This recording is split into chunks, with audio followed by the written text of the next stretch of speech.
عام طور پر ہمارے ہاں جو مشہور ہے جو جمعرات کو فوت ہو جائے وہ بخشا جاتا ہے، ایسا آسان مسئلہ نہیں. ہاں اور بھی اعمال ہوں تب تو جمعرات اور جمعہ کام آئے گا. اگر نمازیں نہیں پڑھی، روزے نہیں رکھے، حرام حلال کر تمیز نہیں کی، پوری زندگی ڈاکے اور چوری میں گزار دی اور جمعرات کو فوت ہو گئے تو بخشش ہوگی، ہرگز نہیں ہوگی. بات سمجھے یا نہیں سمجھے؟ ہاں فرائض کا، واجبات کا، سنن مؤکدہ کا، دین کا پابند ہو، پھر جمعرات کو فوت ہو جائے اور دوسری کوئی کمی پیشی ہوگی تو اللہ تعالیٰ ضرور فضل فرمائے گا، کامیابی ہو جائے گی، پھر جو ہے نا بخشش ہو جائے گی. شریعت اتنی آسان تو نہیں ہے نا یار. صحابہ اکرام نے مال جان قربان کر دیا، ورنہ جمعرات کی جو فوت ہو بڑے خوش ہوتے کہ بخشش ہو جائے گی. تو اس خوش فہمی میں بھی آپ نہ رہیں.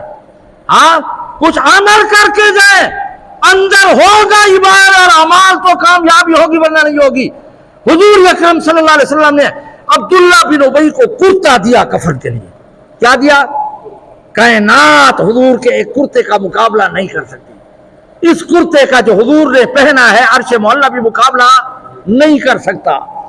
عبداللہ بن ابی کو کیا دیا؟